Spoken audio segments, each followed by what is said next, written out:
Welcome to morning bulletin. ఇక వార్త వివరాల్లోకి వెళ్తే మంత్రి పొన్నం ప్రభాకర్ నివాసంలో బీసీ నాయకులతో ప్రత్యేక సమావేశం జరిగింది. ఈ సమావేశానికి పీసీసీ అధ్యక్షుడు మహేష్ కుమార్ గౌడ్, మంత్రులు కొండా సురేఖ, వాకిటి శ్రీహరి తదితరులు హాజరయ్యారు. స్థానిక సంస్థల ఎన్నికల్లో బీసీలకు 42% రిజర్వేషన్ల అమలు అంశంపై సుదీర్ఘంగా చర్చ జరిగింది. బీసీలకు న్యాయం జరిగేలా కృషి చేయాలని నేతలు సంకల్పించారు. రానున్న ఎన్నికల్లో బీసీ వర్గాల మద్దతు మరింత బలోపేతం కావడానికి ప్రణాళికలు సిద్ధం చేయాలని నిర్ణయించారు. రిజర్వేషన్ల అమలు ద్వారా వెనుకబడిన వర్గాల సామాజిక, రాజకీయ స్థాయిని పెంచాలని అభిప్రాయపడ్డారు. ఎన్నికల వ్యూహాల రూపకల్పనలో బీసీలకు ప్రాధాన్యం కల్పించాలని నేతలు స్పష్టం చేశారు. కాంగ్రెస్ బీసీలతో కలిసి బలమైన రాజకీయ శక్తిగా ఎదుగుతుందని నమ్మకం వ్యక్తం చేశారు. వైఎస్ఆర్సీపీ ఎస్సీ సెల్ ఆధ్వర్యంలో రాష్ట్ర వ్యాప్తంగా నిరసన కార్యక్రమాలు జరిగాయి. ప్రభుత్వ రాష్ట్రంలోని మెడికల్ కాలేజీల్లో అమలు చేయాలని చూస్తున్న పీపీపీ విధానానికి వ్యతిరేకంగా కార్యకర్తలు ఆందోళనలు చేపట్టారు. కాకినాడ నగరంలోని ఇంద్రపాలెం బ్రిడ్జి వద్ద అంబేద్కర్ విగ్రహం సమీపంలో పెద్ద ఎత్తున నిరసన కార్యక్రమం జరిగింది. వైఎస్ఆర్సీపీ నేతలు మాట్లాడుతూ పీపీపీ విధానం కారణంగా సామాన్య ప్రజలకు, ముఖ్యంగా పేద, దళిత కుటుంబాలకు మెడికల్ విద్య అందుబాటులో ఉండదని హెచ్చరించారు. ఈ విధానం అమలు అయితే ప్రభుత్వ వైద్య కళాశాలలు ప్రైవేట్ ఆధీనంలోకి వెళ్లిపోతాయని విమర్శించారు. పేదలకు వైద్య, విద్య దూరమవుతుందని ఆవేదన వ్యక్తం చేశారు. వైఎస్ఆర్సీపీ నేతలు ఈ నిర్ణయాన్ని వెంటనే వెనక్కు తీసుకోవాలని ప్రభుత్వాన్ని డిమాండ్ చేశారు. వైఎస్ జగన్మోహన్ రెడ్డి గారు కేంద్ర ప్రభుత్వం ద్వారా 17 మెడికల్ కళాశాలలో గవర్నమెంట్ సెక్టార్ లో మంజూరు చేయించి వాటిలో 5 పూర్తి చేసి 2 పూర్తి చేసేటటువంటి క్రమంలో మిగతా వాటిని కూడా ఫౌండేషన్ వేసి ప్రారంభించి కంటిన్యూ చేసేటటువంటి క్రమంలో ప్రభుత్వం మారిని చంద్రబాబు నాయుడు ముఖ్యమంత్రి అయిన తర్వాత వారి అబ్బాయి విద్యాశాఖ మంత్రిగా ఉన్నప్పుడు వీళ్ళిద్దరూ కలిసి పూర్తిగా దళిత వ్యతిరేక విధానాలు పాటిస్తా ఉన్నారు. ఈవేళ మెడికల్ కాలేజీని ప్రైవేటీకరించడం వల్ల పేద పిల్లలు ఎవరైతే ఉన్నారో ఒక్క దళిత కులంలోనే కాదు అన్ని కులాల్లో ఉన్నటువంటి పేద పిల్లలు కూడా వైద్య విద్యను అభ్యసించలేరు. ప్రైవేట్ కాలేజీల మేనేజ్మెంట్ వాళ్ళు ఇష్టం వచ్చినట్టు ఫీజు పెంచుకోవడం వల్ల సామాన్యుడు మరి లక్షలు పోసి వైద్య విద్యను అభ్యసించేటటువంటి పరిస్థితి ఉండదు. కాబట్టి ఈ కాకినాడ జిల్లా వైఎస్ఆర్ కాంగ్రెస్ పార్టీ ఎస్సీ విభాగం తరఫున జిల్లా అధ్యక్షుడిగా నేను మరి మా పార్టీ నాయకులు, కార్యకర్తలు పార్టీ ఇచ్చినటువంటి ఆదేశానుసారము ఈవేళ తీవ్రంగా నిరసన తెలియజేస్తా ఉన్నాము. ఎట్టి పరిస్థితుల్లోనూ కూడా మెడికల్ కాలేజీలు ప్రైవేటీకరించడానికి అంగీకరించదు వైఎస్ఆర్ కాంగ్రెస్ పార్టీ. అవసరమైతే జిల్లా వైఎస్ఆర్ కాంగ్రెస్ పార్టీ ఎస్సీ విభాగం కూడా పార్టీ ఆదేశాల మేరకు ఉద్యమం చేయడానికి కూడా సిద్ధంగా ఉందని మనం చేస్తున్నాం. జై. నా పేరు Settipatrula Kumar Raja, Kakinada district YSR Congress party SC విభాగానికి జిల్లా అధ్యక్షుడు. నమస్తే అండి, నా పేరు లక్ష్మీ శివకుమారి. నేను ఎక్స్ఎమ్మెల్సీ కాకినాడ జిల్లా విభాగ మహిళా వింగ్ అంగన్వాడీ విభాగం అధ్యక్షురాలుగా చేస్తున్నాను. ఈరోజు మరి ఏదైతే ఈ కూటమి పరిపాలన ఈ రాష్ట్రానికి అందిస్తున్నటువంటి దుర్మార్గమైనటువంటి పరిపాలనలో భాగంగా ఏదైతే పేదవాడికి వైద్య శాస్త్రాన్ని అందుబాటులో తెచ్చారో జగనన్న, దానిని మరి రాజకీయంగా ఈ రోజు పేద పిల్లలు ఎవరు కూడా మరి వైద్యులు కాకూడదు, డాక్టర్స్ కాకూడదు అనేటువంటి ఏదైతే దుర్మార్గమైనటువంటి ఆలోచనతో ఈ రోజు ఉన్నటువంటి 17 మెడికల్ కాలేజీలని ప్రైవేటీకరణ చేయడానికి కూటమి ప్రభుత్వం సిద్ధపడి ఉందో దానికి నిరసనగా ఈ రోజు ప్రతి రాష్ట్రం అంతా కూడా ప్రతి చోట దళిత సంఘాలు మా వినతిని, మా బాధని, మా గోడుని, అంటే ఒక ఎస్సీ కులాల్లోనే కాదు దళిత కులాల్లో ఉన్నటువంటి పేద విద్యార్థులే కాదు ప్రతి ఆర్భాటంగా పెట్టిన సీ ప్లేన్ ప్రాజెక్ట్ ఇప్పుడు ఏమైందని వైఎస్ఆర్సీపీ ప్రధాన కార్యదర్శి ఎస్వి సతీష్ రెడ్డి ప్రశ్నించారు. చంద్రబాబు ఢిల్లీ పర్యటనలో రాష్ట్రానికి ఎలాంటి ప్రయోజనం చేకూర్చలేదని విమర్శించారు. అసెంబ్లీలో బాలకృష్ణ ప్రవర్తనపై స్పీకర్ చర్యలు ఎందుకు తీసుకోలేదని ఆగ్రహం వ్యక్తం చేశారు. రాష్ట్ర ప్రయోజనాల కంటే వ్యక్తిగత ప్రాజెక్టులు, హంగామా కార్యక్రమాలపై చంద్రబాబు దృష్టి పెట్టారని ఆరోపించారు. ప్రజా సమస్యలను విస్మరించడం తగదని ఆయన స్పష్టం చేశారు. వైఎస్ఆర్సీపీ నాయకత్వం మాత్రం ప్రజా సంక్షేమం కోసం కృషి చేస్తోందని చెప్పారు. రాబోయే ఎన్నికల్లో చంద్రబాబు అసలైన బలహీనత బహిర్గతమవుతుందని వ్యాఖ్యానించారు. ఆ రోజు పెద్ద ఎత్తున ప్రారంభోత్సవానికి చాలా పెద్ద ఎత్తున డబ్బులంతా కూడా ప్రభుత్వ డబ్బులు ఖర్చు పెట్టి ప్రారంభోత్సవం చేశారు. చంద్రబాబు నాయుడు గారు ఏమైంది ఆ సీ ప్లేన్? నేను అడుగుతున్నాను, ఈరోజు నువ్వు ఇక్కడ ఉన్నటువంటి దుర్గమ్మ దగ్గర నుంచి శ్రీశైలం వరకు పోయేదానికి సీ ప్లేన్ పెడతామని చెప్పావు. ఆ రోజు నువ్వు, రామ్మోహన్ నాయుడు గారు అందరూ కూర్చొని ప్రారంభోత్సవం చేశారు. మరి ఏమైపోయింది ఆ సీ ప్లేన్? ఈ రకంగా ఏ మాట చెప్పినా కూడా ఒక ప్రజలకు ఏదో ఒక అద్భుతం చేసి పెడతామని చెప్పి అనుకుంటా అరిచేతిలో వైకుంఠం చూపించడం తప్పితే వాస్తవంగా మీరు చేసేది ఏమైనా ఉందా? ఇటీవల కాలంలో మీరు చాలాసార్లు ఢిల్లీకి పోతున్నారు. ఢిల్లీకి పోయినటువంటి పరిస్థితుల్లో ఈ రాష్ట్రానికి ఒరిగింది ఏంది మీరు చెప్పాలా? కోడెల శివప్రసాద్ ఆ రోజు ఫర్నిచరు తీసుకుంటే తప్పులు పట్టావు కదా, మరి నువ్వు ఇంతవరకు హాజరు కాలేదని చంద్రబాబు నాయుడు గారికి గుర్తు చేస్తున్నాను. ఏ రోజైతే జగన్మోహన్ రెడ్డి గారు పదవి నుంచి దిగిపోయారో ఆ మరుసటి రోజే కూర్చొని జీఏడీకి లేఖ పంపించారు. ఇక్కడ పార్టీ కార్యాలయం నుంచి ముఖ్యమంత్రి గారి నివాసం నుంచి, అంటే జగన్మోహన్ రెడ్డి గారి నివాసం దగ్గర నుంచి మీకు లేఖ రాశారు.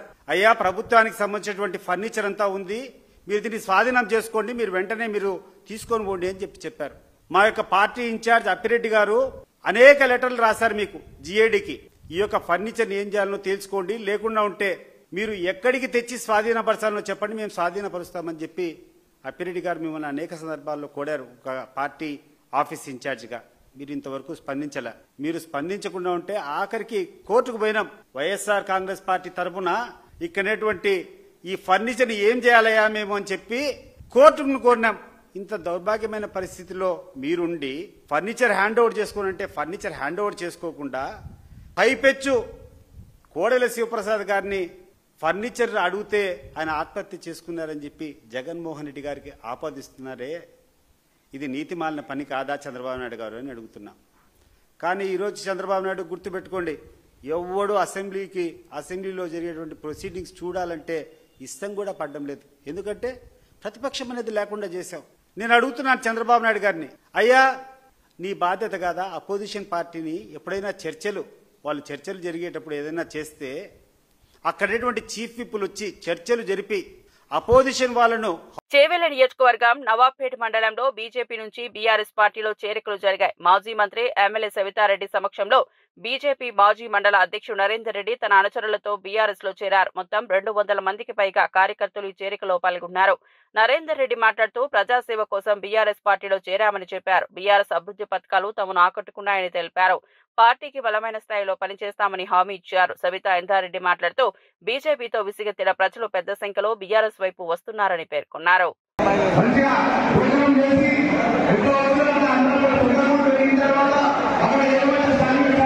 నటుడు బాలకృష్ణకు మెంటల్ సర్టిఫికెట్ ఉందని అప్పట్లో నేనే వైఎస్ రాజశేఖర రెడ్డి దగ్గరకు తీసుకెళ్లాలని రవీంద్రనాథ్ రెడ్డి సంచలన వ్యాఖ్యలు చేశారు. బాలకృష్ణ ఇంట్లో కాల్పులు జరిగిన సమయంలో ఆయన బంధువులెవరూ రక్షణకు ముందుకు రాలేదని తెలిపారు. చంద్రబాబు అయితే తర్వాత రోజు మాత్రమే వచ్చారని చెప్పారు. జైలుకు వెళ్లకుండా ఆపడానికి నేనే ప్రయత్నించానని, మెంటల్ సర్టిఫికెట్ కారణంగా బాలకృష్ణ అరెస్ట్ చేయొద్దని అప్పట్లో వైఎస్ వద్ద చెప్పారని రవీంద్రనాథ్ వెల్లడించారు. ఈ వ్యాఖ్యలు ఇప్పుడు రాజకీయంగా చర్చనీయాంశంగా మారాయి. నాకు బాలకృష్ణ ఫోన్ చేసి నన్ను రమ్మని, నేను హైదరాబాద్కు పోయి రాజశేఖర రెడ్డి గారికి రికమెండ్ చేయండి అని చెప్పేసి నా పైన ఈ రకంగా కేసు వచ్చింది, సో నేను జైలుకు పోకోకుండా నన్ను కాపాడమని చెప్పేసి ఆయన నన్నే రిక్వెస్ట్ చేయడం జరిగింది. సో నేనేమన్నాను, దగ్గుబాటి వెంకటేశ్వరరావును పురంధరేశ్వర గారిని నా వెంబడి పంపించండి, మీ ఇంటి వైపు నుంచి రిక్వెస్ట్ చేసినట్టు ఉంటుంది అన్న ఉద్దేశంతో నేను చెప్పడం జరిగింది. సో వాళ్ళు మళ్ళీ రాలే వాళ్ళు. ఇదే కాదు, నారా చంద్రబాబు నాయుడు గారు అయితే మరుసటి రోజు వచ్చినాడు, 3-4 రోజుల తర్వాత ఈ బాలకృష్ణన్ చూడనీకి. సో వాళ్ళ బంధువులు ఎవరైతే ఉన్నారో వాళ్ళెవరూ వచ్చిన పరిస్థితి లేదు. దగ్గుబాటి వెంకటేశ్వరరావు, పురంధరేశ్వరి గారు అప్పుడు కాంగ్రెస్లో ఉన్నారు. సో వాళ్ళు రాలే ఈయన పిలిస్తే. సో నేనే పోయి రాజశేఖర రెడ్డి గారికి రిక్వెస్ట్ చేయడం జరిగింది. ఎన్టీ రామారావు గారి కొడుకులండి, ఏదో ఆయనకు మెంటల్ వచ్చింది, సర్టిఫికెట్ కూడా ఇచ్చినారు, డాక్టర్ చూపించాడు నాకు. సో ఈ మెంటల్ వచ్చిన దాంట్లో భాగంగా ఎవరినంటే వాళ్ళని కాలుస్తున్నాడు, సో ఆ రకంగా కాల్ చేసినాడు తప్ప నిజంగా మంచివాడే అతను, ఉద్దేశపూర్వకంగా ఏం కాదు అని చెప్పేసి పాపం మేము అతని గురించి రిక్వెస్ట్ చేయడం జరిగింది. రిక్వెస్ట్ చేస్తే ఇమ్మీడియట్గా పాపం రాజశేఖర రెడ్డి గారు స్పందించడం జరిగింది. దాంట్లో ఇమ్మీడియట్గా అరెస్టులు ఏమీ చేయబాకండి అని చెప్పేసి ఇమ్మీడియట్గా పోలీస్ అధికారులకు చెప్పడం జరిగింది. ఆయన దాని తర్వాత హాస్పిటల్కి పోవడం జరిగింది. తర్వాత హాస్పిటల్లో కొన్ని రోజులు అలా జరగడం జరిగింది. తర్వాత రాజీ కావడం జరిగింది. ఇదేదో ఆ రకంగా అయిపోయింది అనమాట. సో అంత మేలు చేయడం జరిగింది. అది కూడా మర్చిపోయి ఈ రకంగా జగన్మోహన్ రెడ్డి గారు సైకో ఏందండి. జగన్మోహన్ రెడ్డి గారు ఒక దార్శనికుడు, ఒక దూరదృష్టి. ప్రపంచంలో ఒక్క తెలంగాణలోనే పూలను పూజించే ప్రత్యేకమైన పండుగ బతుకమ్మ అని మంత్రి కొండా సురేఖ అన్నారు. అటవీ, పర్యావరణ మరియు దేవాదాయ శాఖ మంత్రి మాట్లాడుతూ బతుకమ్మ పండుగ తెలంగాణ సంస్కృతి సంప్రదాయాలకు ప్రతీకగా నిలుస్తుందని తెలిపారు.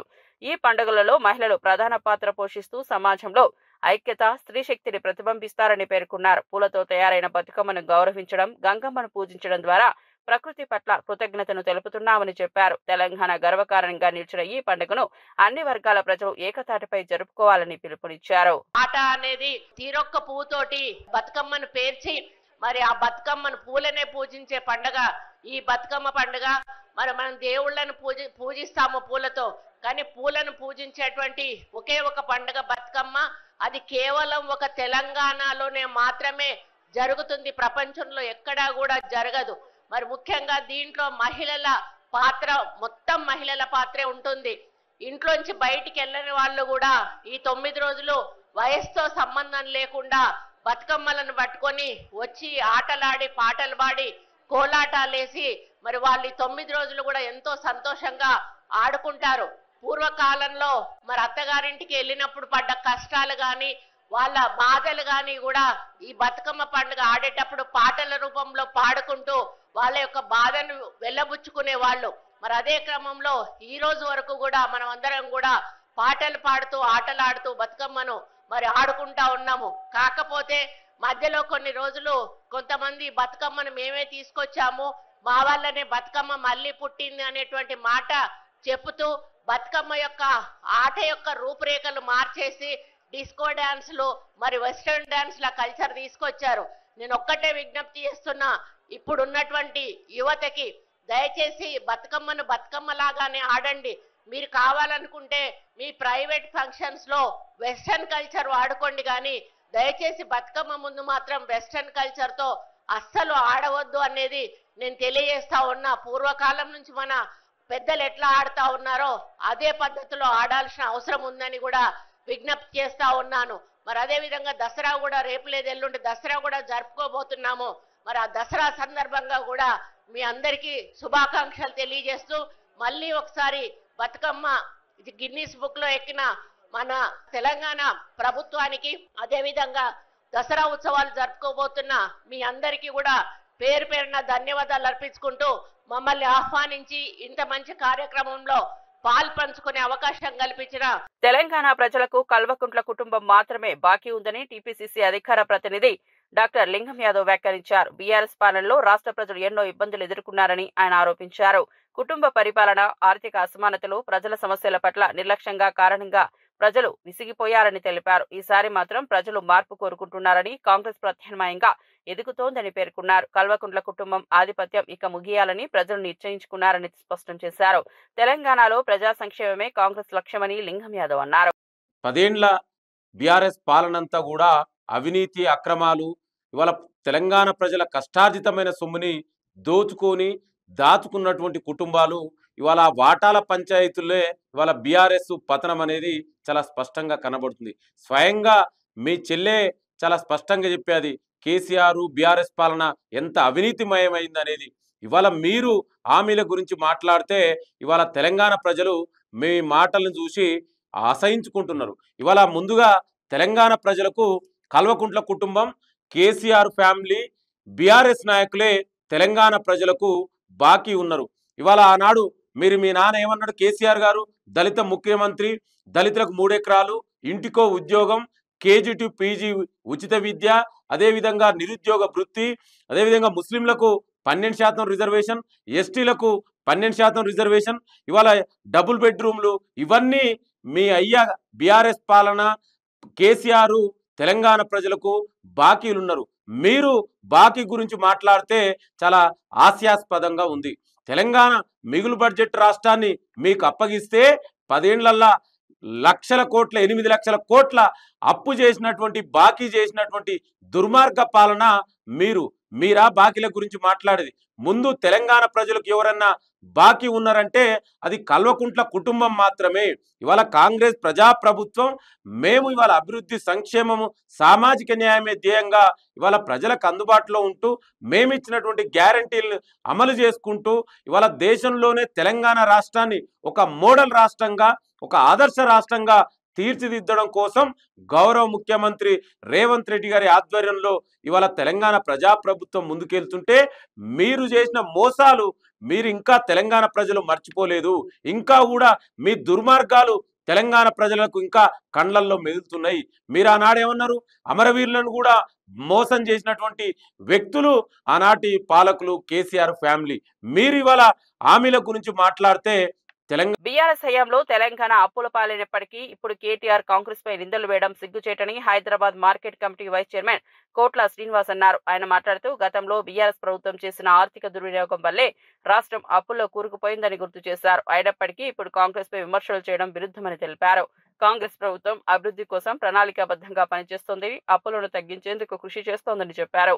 ప్రజలు ఇక బీఆర్ఎస్ మాటలు నమ్మరని, అభివృద్ధి కోసం కాంగ్రెస్ ఆశ్రయిస్తారని అన్నారు. గాంధీ గారు తెలంగాణ ఇచ్చే నాటికి 16,000 కోట్ల ధనిక రాష్ట్రంగా ఇస్తే, సర్ప్లస్ రాష్ట్రంగా ఇస్తే, మీ అయ్యా ఈ రాష్ట్ర ముఖ్యమంత్రిగా ప్రమాణ స్వీకారం చేసే నాటికి ధనిక రాష్ట్రంగా ఉన్న రాష్ట్రాన్ని దివాలు తీసిన రాష్ట్రంగా తీర్చిదిద్దింది ఘనత మీకు కాదా? ఆ రోజు ఆర్థిక విధ్వంసం, ఆర్థికంగా ఇలా ప్రజలను నట్టేట ముంచిన చరిత్ర మీది.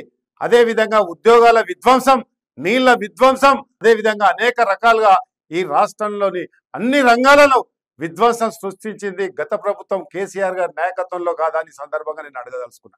ఈ రోజు మీరు కాంగ్రెస్ బాకీ అని చెప్పుకోవడానికి సిగ్గు ఉండాలని సందర్భంగా అడుగుతా ఉన్నాను.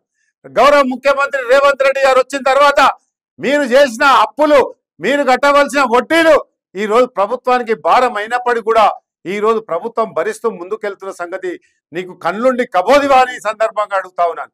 ఎందుకంటే ఏ విధ్వంసం జరిగిందో గతంలో ఆ విధ్వంసాన్ని పూడుస్తూ ఈ రోజు నీళ్ల పరిరక్షణ కోసము, తెలంగాణకు రావాల్సిన వాటా కోసము ఈ రోజు ఎన్నో సంప్రదింపులు జరుపుతున్నా ఉన్నాం గౌరవ ముఖ్యమంత్రిని, అదేవిధంగా మా కెప్టెన్ ఉత్తమ్ కుమార్ రెడ్డి గారు.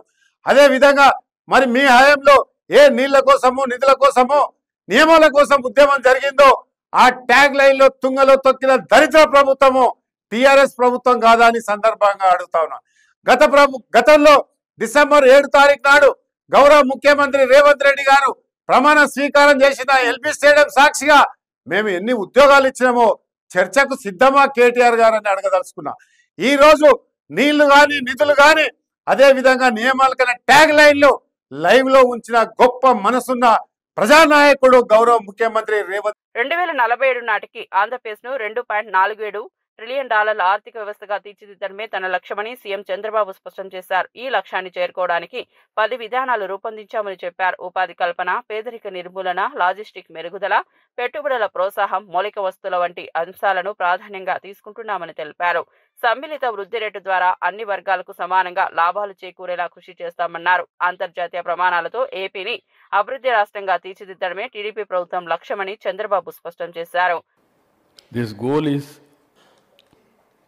underpinned by 10 guiding principles: water security, employment, and also poverty eradication, logistics, how to make it the best logistics hub, and also deep technology in all walks of life, and also product perfection, etc.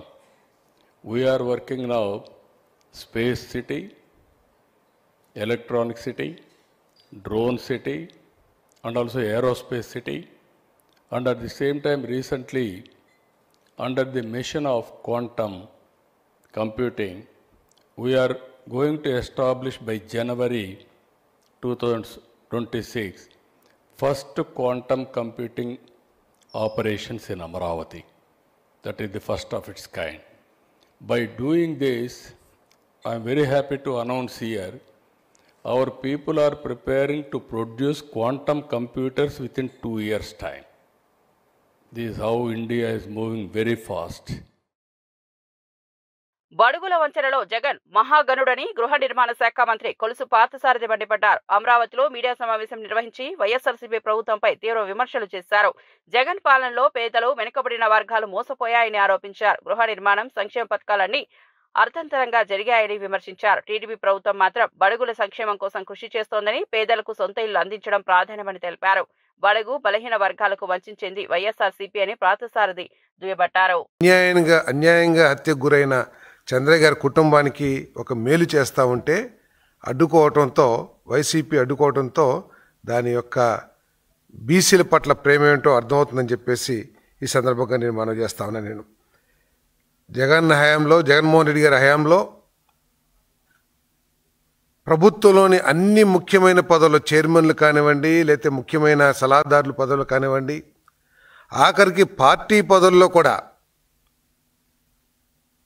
Regional coordinators ఏదైతే పార్టీని నిర్వహించే వ్యక్తులు ఉంటారో వారు కూడా కేవలం అగ్రవర్ణాలతో, వారికి సంబంధించిన సామాజిక వర్గంతో పార్టీని, ప్రభుత్వాన్ని నడిపిన జగన్మోహన్ రెడ్డి గారికి ఎస్సీ, ఎస్టీ, బీసీల పట్ల ఏ మేరకు ప్రేమ ఉందో అర్థమైందని చెప్పేసి నేను ఈ సందర్భంగా తెలియజేస్తా ఉన్నాను. ఇంకా ఆ విషయాలన్నీ కూడా ప్రజలు ఇంకా మర్చిపోలేదు. ఈరోజు వైసీపీ రౌడీల చేతుల్లో, వైసీపీ అరాచక శక్తుల చేతుల్లో అన్యాయంగా బలైపోయిన ఒక బీసీ నాయకుడు చంద్రయ్య గారి కుమారుడికి ఒక ఉద్యోగం ఇస్తూ ఉంటే ఎందుకు అడ్డుకుంటున్నారో ఈరోజు బీసీలు అని చెప్పుకునే వైసీపీలో నాయకులందరూ కూడా సమాధానం చెప్పాలని చెప్పేసి నేను ఈ సందర్భంగా నేను డిమాండ్ చేస్తా ఉన్నాను వాళ్ళందరినీ కూడా. బీసీలకి న్యాయం జరిగే పరిస్థితి వైసీపీలో ఎట్లాగూ లేదు. గతంలో కార్పొరేషన్లు ఏర్పాటు చేసి కేవలం నామమాత్రంగా వాళ్ళని ఆ కుర్చీలకు పరిమితం చేసి, కొంతమందికి కుర్చీలు కూడా లేకోకుండా అవమానం చేసిన బీసీ కార్పొరేషన్ చైర్మన్లు అవమానం చేసిన వైసీపీ తీరేంటో ఈ ప్రజలు ఇంకా మర్చిపోలేదు. గుంటూరు తూర్పు ఎమ్మెల్యే మహమ్మద్ నసీర్ అహ్మద్ మీడియా సమావేశంలో ఆటో డ్రైవర్లకు చంద్రన్న దసరా కానుక ప్రకటించారు. ఆయన మాట్లాడుతూ ఆటో డ్రైవర్ల కష్టాలను తగ్గించేందుకు టీడీపీ ప్రభుత్వం ప్రత్యేక పథకాలు రూపొందిస్తోందని చెప్పారు. పండుగ సందర్భంలో ఆర్థిక సాయం, పథకాల రూపంలో మద్దతు అందజేస్తామని తెలిపారు. చిన్న వర్గాల జీవనోపాధి కోసం టీడీపీ ఎల్లప్పుడూ కృషి చేస్తోందని స్పష్టం చేశారు. ప్రజల పట్ల టీడీపీ అంకితభావం ఇదేనని నసీర్ అహ్మద్ వ్యాఖ్యానించారు. పరిస్థితులున్నాయి. ఒక పక్కన గుంతల రోడ్లు, పోలీసుల కేసులు, ఆటో కార్మికుల వేధింపులు, దౌర్జన్యాలను అన్ని కూడా తెలుసుకున్నటువంటి నారా లోకేష్ గారు ఈరోజు కూటమి ప్రభుత్వం చెప్పినటువంటి మాట ప్రకారం అక్టోబర్ 4వ తారీఖున ఆటో కార్మికుల కోసం ప్రతి ఒక్క ఆటో కార్మికుడికి కూడా 15,000 రూపాయలు వాళ్ళ ఖాతాలో జమ చేస్తున్నటువంటి పరిస్థితులు. వాళ్ళను ఆర్థికంగా ఆదుకోవాలనేటువంటి ఆలోచనతో ముఖ్యంగా గత ప్రభుత్వంలో 10,000 ఇచ్చి చేతులు దులుపుకున్నటువంటి పరిస్థితులు. 10,000 ఇచ్చినప్పటికి కూడా ఆనాడు ప్రతి ఒక్క ఆటో మీద కూడా వేలాది పన్నులు వేసేటువంటి పరిస్థితులు, అనేక రకాలుగా వారిని ఇబ్బంది పెట్టేటువంటి పరిస్థితులు. ఒక రోడ్డు మీద ప్రయాణం చేయాలంటే భయపడేటువంటి పరిస్థితిలో ప్రతి నిత్యం కూడా ఆటో రిపేర్లకే ఆ డబ్బులన్నీ కూడా సరిపోయేటువంటి పరిస్థితులు మనం గతంలో చూసాం. ఈరోజు కూటమి ప్రభుత్వం ఏర్పడ్డ తర్వాత రాష్ట్రంలో 1,400 కోట్ల రూపాయలతో రాష్ట్ర రహదారులతో పాటు జిల్లా రహదారులన్నీ కూడా మరమ్మతులు చేసినటువంటి ప్రభుత్వం ఈ కూటమి ప్రభుత్వం. ఈరోజు ఆటో కార్మికులే కాదు, రాష్ట్రంలో ఉన్నటువంటి లారీ యజమానులు, ముఖ్యంగా కార్మిక రంగాన్ని పూర్తిగా కుదేలు చేసినటువంటి గత ప్రభుత్వాన్ని ఈరోజు తలుచుకొని, ముఖ్యంగా ఈ కూటమి ప్రభుత్వం ఏర్పడ్డ తర్వాత గ్రీన్ ట్యాక్స్ ఏదైతే కేంద్రం 200 రాచకొండ కమిషనరేట్ పోలీసులు భారీ ఎత్తున గంజాయి పట్టుకున్నారు. రంగారెడ్డి జిల్లా అబ్దుల్లాపూర్ మెట్ మండలం కొత్తగూడెం వద్ద 6,25,00,000 రూపాయల విలువైన 1,210 కిలోల గంజాయి స్వాధీనం చేసుకున్నారు. సిమెంట్ బస్తాల మధ్య దాచిన గంజాయిని తరలిస్తున్న డీసీఎం వాహనాన్ని అదుపులోకి తీసుకున్నారు. ఒడిశా నుండి రాజస్థాన్ కు తరలించే ప్రయత్నంలో డ్రైవర్ విక్రమ్ ఇష్నేను పోలీసులు అరెస్ట్ చేశారు. ఖమ్మంలో సిమెంట్ బస్తాలు కొనుగోలు చేసి వాటి మధ్యలో గంజాయి పెట్టారని పోలీసులు తెలిపారు. అంతరాష్ట్ర ముఠా భాగస్వాములపై దర్యాప్తు కొనసాగుతోందని రాచకొండ సిపి సుధీర్ బాబు పేర్కొన్నారు. ఇది ఇంతవరకు రాచకొండ కమిషనరేట్ లో ఇంత పెద్ద మొత్తంలో ఇంతవరకు ఎప్పుడు సీజ్ కాలేదు. 1210 kg of గాంజాని అంతా కలుపుకుంటే 6,25 lakhs టోటల్ ప్రాపర్టీ అది సీజ్ చేయడం జరిగింది. రాజస్థాన్ నుంచి బయలుదేరి మల్కాన్గిరి ఆఫ్ ఒడిశాకి వెళ్లి అక్కడ నుంచి మళ్ళీ రాజస్థాన్ కు తరలిస్తున్నారు దీన్ని హైదరాబాద్. ఈ కన్సైన్మెంట్ లో తీసుకెళ్లి అక్కడ ఇస్తే 5 lakh rupees ఈయనకు డ్రైవర్ కి ఇవ్వడం జరుగుతుంది. ఇందులో ముఖ్యంగా మన దగ్గర పట్టుకున్న విక్రమ్ విష్ణోయ్ అలియాస్ వికాస్ అని ఉన్నాడు. రామ్లాల్ అనే అతని ద్వారా ఈ వెహికల్ తీసుకొని దెన్ ముఖ్యంగా దేవీలాల్ అనే అతని మీడియేటర్ తీసుకొని వీళ్ళకి సప్లై చేయడం అల్టిమేట్ ఎండ్ అయూబ్ ఖాన్ దగ్గరికి వెళ్తుంది. విద్యుత్ ఛార్జీల తగ్గింపు నిర్ణయం తాడేపల్లి ప్యాలెస్ కి షాక్ ఇచ్చిందని సాంఘిక సంక్షేమ శాఖ మంత్రి డాక్టర్ డోలా శ్రీ బాల వీరాంజనేయ స్వామి అన్నారు. అమరావతిలో మీడియా సమావేశంలో మాట్లాడుతూ జగన్ పాలనలో విద్యుత్ ధరలు పెంచి ప్రజలపై భారాన్ని మోపారని విమర్శించారు. టీడీపీ ప్రభుత్వం మాత్రం ప్రజలపై భారం తగ్గించేందుకు ఛార్జీలను తగ్గించిందని తెలిపారు. ఈ నిర్ణయం ప్రజలకు నిజమైన పండుగ కానుక అని వ్యాఖ్యానించారు. జగన్ పాలనలో ప్రజలు చీకట్లో మగ్గగా చంద్రబాబు పాలనలో వెలుగులు నిండుతున్నాయని అన్నారు. తట్టుకోలేకపోతున్నాం, నేను తరిమి కొడతామని చెప్పేసి తరిమేశారు. మనం ఈ రోజున మన ముఖ్యమంత్రి గారు గౌరవగా అసెంబ్లీలో చెప్పారు, భవిష్యత్తులో విద్యుత్ ఛార్జీలు మేము పెంచబోము అని చెప్పి స్టేట్మెంట్ ఇచ్చారు. మేము విద్యుత్ ఛార్జీలు ఇంకా వీలైతే తగ్గిస్తామని చెప్పారు. గౌరవ ముఖ్యమంత్రి గారు చెప్పిన దానికి అక్షర సత్యంగా ఈరోజు మేము యూనిట్కి 13 పైసలు మేము విద్యుత్ ఛార్జీలు తగ్గిస్తున్నాం. ఇది ట్రూ డౌన్. ప్రజలకు మేము చెప్తున్నాం, ఇప్పుడు దాకా ట్రూ అప్ విన్నారు మీరు, ట్రూ డౌన్ కూడా వినండి. నవంబర్ 1వ తేదీ నుంచి ఈ తగ్గించినటువంటి ఛార్జీల్ని మేము అమలుపరుస్తున్నాం. ఒకసారి చరిత్రలో తీసుకున్నట్టయితే ఈ వ్యవస్థ మీద తనకి సొంత విద్యుత్ ప్లాంట్లు ఉన్నాయి, అయినప్పటికీ కూడా ఈ రంగాన్ని కుదేలు చేశారు. ఈరోజు థర్మల్ పవర్లో ప్రొడక్షన్ తగ్గిపోవడం కారణం ఏంటంటే మీరు చేసినటువంటి నాసి రకం బొగ్గు, మీ అనుయాయులు కావచ్చు మీరు కావచ్చు, నాసి రకమైనటువంటి బొగ్గును సరఫరా చేయడం వల్లే అక్కడ ఉత్పత్తి తగ్గిపోయింది.